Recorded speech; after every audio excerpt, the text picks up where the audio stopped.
Now, from covering songs on TikTok to releasing her own music, that's how Filipino-American singer Lyn Lapid rose to fame in the music scene. And she dropped a new song just 2 weeks ago in collaboration with Canadian singer-songwriter Ruth B. Tell us more about this and her latest projects. Lyn is joining us live here on New Day. Good morning to you, Lyn. Thank you so much for joining us. Yeah, thank you so much for having me. You have definitely shocked TikTok. I mean, with your songs going viral, my kids are singing it. They go, Mom, you're going to interview her? Oh my gosh, she's like so amazing. I mean, how has your life changed from this whole TikTok sensation? Yeah, honestly, it's just completely flipped upside down. I mean, when everything started going viral, I was still a junior in high school and I was still doing statistics homework, and all of a sudden I was getting millions of views on TikTok, which was crazy to me because I was just doing social media for fun. And now all of a sudden everybody's like telling me to finish this song that that went viral on TikTok, and it was all very overwhelming. But honestly, I'm so grateful for the life that I am living now, and I'm able to pursue my passion. And of course, this song that went viral, we're talking about Producer Man. Yes. Yes. And okay, a little bit, I know you've talked about it and how this song started for you, but just a little snippet for those that aren't familiar. How did you get to write Producer Man? So I actually started that first verse that I posted in the shower, and I was like, oh, this is pretty good. Yeah. I like recorded on my phone, and that night I just like recorded me, you know, like doing a drum beat on the table and just singing it. And then I posted it at like night, and I didn't think anybody would see it. And then in like a couple of hours, it started going crazy viral, like way more viral than all my other videos. And my brother, I remember my little brother like came up the stairs and talked to me. And he was like, "Did you write this?" And I was like, "Yeah, I did." And he was like, "It's good." And it was funny because like my brothers, they never complimented me on that kind of stuff. But then they said that, and I thought it was funny. And then the next morning, I checked my phone, and the video had like over 1 million likes. Wow. And it was crazy.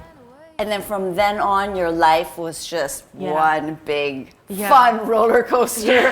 One big fun roller coaster. Right? Yes. What would you say would be, I mean, your tips for those that are starting out in TikTok? Yeah. I mean, how do you do? I mean, you go in there, you don't have any followers at first, then all of us. I mean, how patient must you be? When must you say, this is not for me? Yeah. I mean, let's move on and do other things. Yeah, honestly, I feel like just continuing to be consistent on TikTok and just continuing to put yourself out there is the best that you could do. Because I feel like, I always say that everybody has an audience on TikTok. And obviously I started with like 0 followers and 0 views, and I just kept posting for fun, and I tried to, you know, not let the numbers get to me, not let that affect how I view my videos and on my songs and everything. And obviously it was like a kind of a hard mental struggle, and I'm still trying to learn to have a healthy relationship with social media, but I feel like just continuing to be consistent and just putting yourself out there is the best that you could do. So now with that viral hit, I mean, how do you end up making your new songs? I mean, do you stick to what you know? Are you trying to like do a certain formula? I mean, whatever works? I mean, how do you find that balance? Yeah.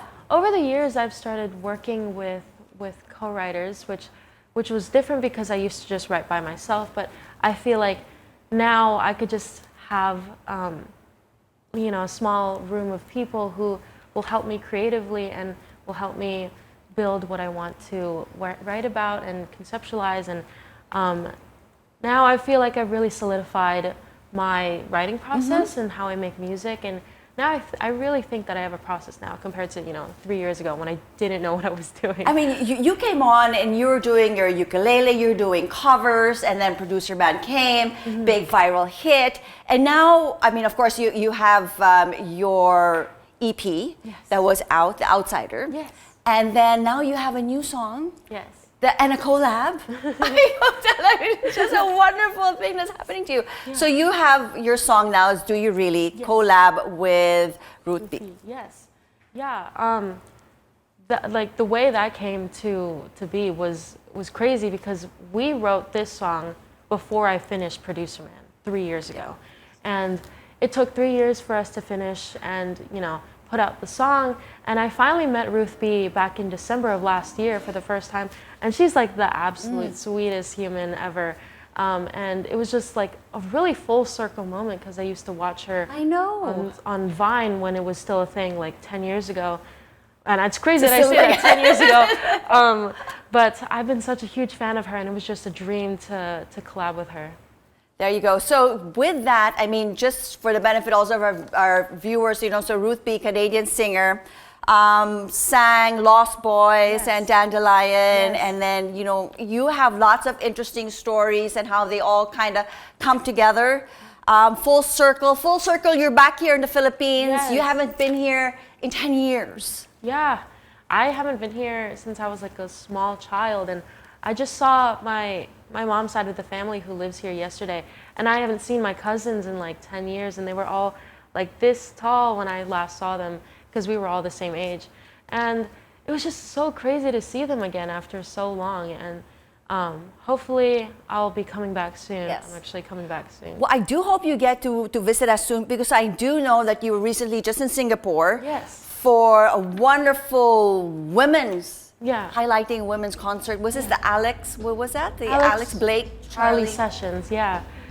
It was a crazy experience. It was my first time being in Singapore, first of all, and then it was also my first festival.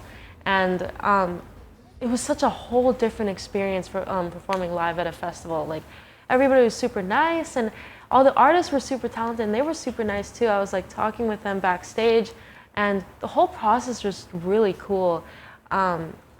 I think it was like one of the most fun performances that I've ever had so far. Well, wonderful. Well, we do hope you make it back. One of the songs that I liked was Detached. I love it. I love the red string. Okay. I love it. Thank you so much for joining us. Of course. And we do hope to see you again here. Yes, thank you so much. Thank you so much. Once again, that was Lyn Lapid joining us here this morning.